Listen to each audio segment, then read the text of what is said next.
que construyeron complejas y hermosas ciudades que sin contaminar daban abundancia a su alrededor, arquitectura sin murallas, sin fosos, ni torreones, culturas que no imponían su voluntad por haber desarrollado las armas más destructivas, cuerpos acostumbrados al contacto con la naturaleza, se encuentran de pronto enfrentando al acero, a la pólvora, pero sobre todo a la traición.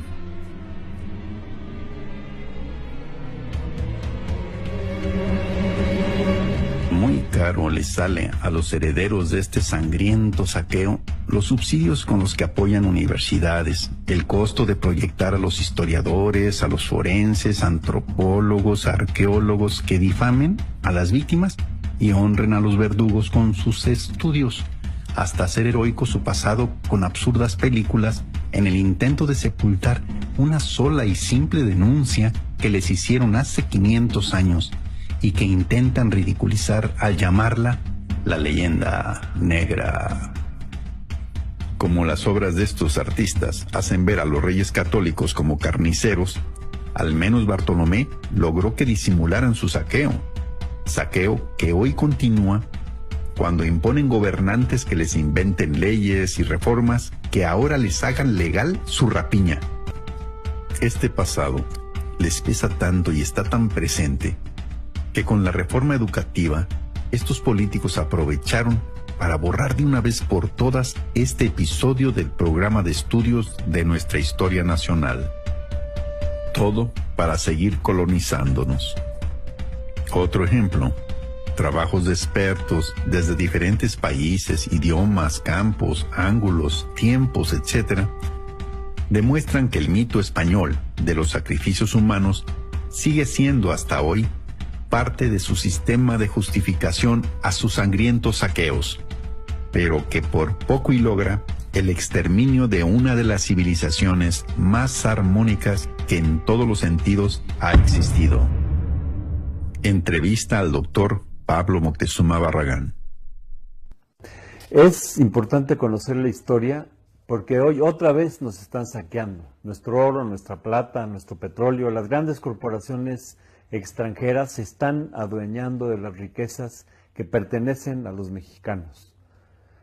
Otra vez vivimos un esclavismo laboral con jornadas interminables de trabajo donde los trabajadores mueren en accidentes por decenas sin que haya un solo patrón en la cárcel. Otra vez la violencia, la guerra, la muerte campea por todo el país. Estamos instalados en el neocolonialismo.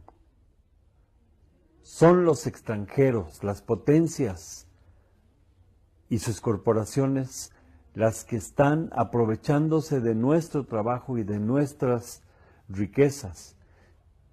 En el pasado, en la época del colonialismo, alcoholizaron a millones de indígenas para controlarlos. Hoy usan la droga y usan el narcotráfico para introducir la guerra, las divisiones. Divide y vencerás es la divisa del imperio.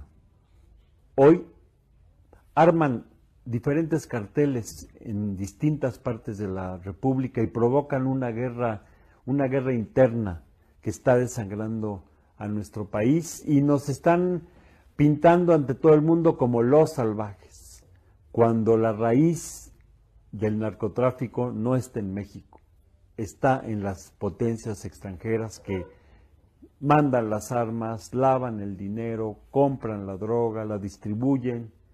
Son ellos los culpables, pero nos hacen ver a nosotros como los salvajes a los que hay que controlar y ayudar. Necesitamos retomar la lucha de Hidalgo, de Morelos, de Juárez, de Villa, de Zapata, de Cárdenas, para que las riquezas de nuestro México sean para nuestro pueblo y el trabajador disfrute del fruto de su labor. Solo conociendo la verdadera historia construiremos la historia del siglo XXI en la que las aspiraciones de bienestar de nuestras familias se hagan realidad.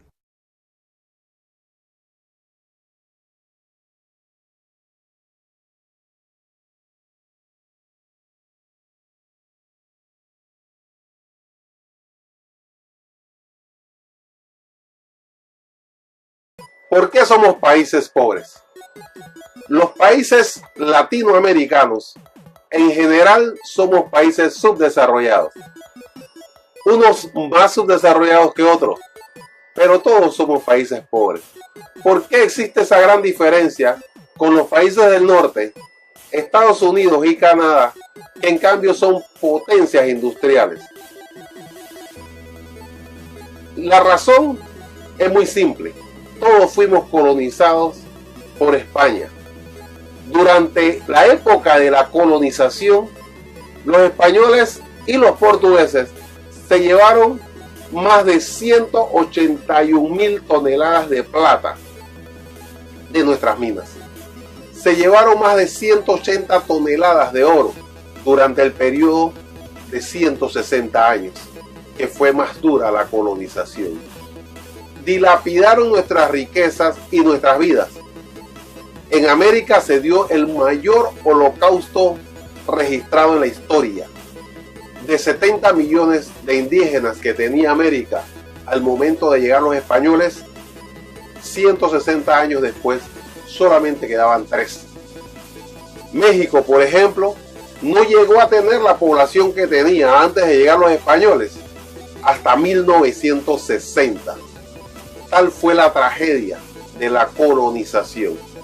Por supuesto, cuando ya el nivel de oro no era lo suficiente, los españoles se dedicaron a crear áreas de producción agrícola. Pero eso fue cuando ya no había suficiente oro. Recordemos que Baconio de Balboa, cuando llega a Panamá, a nuestras tierras, se encuentra con las tierras del cacique Panquiaco. Su hijo Comagre, al darse cuenta que todas esas estatuillas, esa orfebrería tan fina, toda de oro, que le regalaban a los españoles, pues Vasco Núñez de Balboa lo fundía. Le dijo en unas palabras parecidas: tú que vienes de tan lejos, con tanta sed de oro que tienes, ¿por qué no te vas al sur? Que allí vas a encontrar una ciudad con tanto oro que no puedes imaginarlo. Por eso Vasco Núñez de Balboa se va al sur, buscando el imperio inca, y lo que encuentra es el Mar del Sur. Balboa no pudo llegar al imperio inca porque al regresar, pues ya lo sabemos, su suegro, Pedro Arias de Ávila, le cortó la cabeza. Y por eso es Pizarro quien coloniza el imperio inca. Desde ese momento en adelante se inicia y se desarrolla el mayor saqueo en la historia de la humanidad. Inglaterra, por supuesto, no tenía la fortaleza que tenían los españoles y por eso tenía que conformarse con esconder pequeños grupos en las islas del Caribe, piratas del Caribe, que al encontrar los barcos, los galeones españoles cargados de oro, le robaban a los españoles el oro que a su vez nos habían robado a nosotros en América. Estos piratas, cuando iban a Inglaterra, le entregaban una porción de esas riquezas a la reina y ella lo convertía en caballeros. Por eso, muchos de los actuales Sir que existen en Inglaterra son descendientes de piratas. Los ingleses, además de saquear los galeones españoles, también producían para ellos. Desarrollaron entonces poco a poco la industria, hasta que en 1776 se da la revolución industrial, y por cierto se da justamente en Inglaterra. ¿Cómo financian los ingleses la revolución industrial? Porque todo proyecto estratégico requiere financiamiento. Los ingleses fueron a pedirle prestado a los holandeses, los descendientes de los judíos sefarditas que huyeron de España y se ubicaron a Holanda, en donde desarrollaron lo que sabían hacer: la usura, los préstamos, el desarrollo de la banca. A esos mismos lugares los españoles iban a buscar dinero prestado. Pero los ingleses, a diferencia de los españoles, pedían prestados para inversión, mientras los españoles lo pedían para consumo.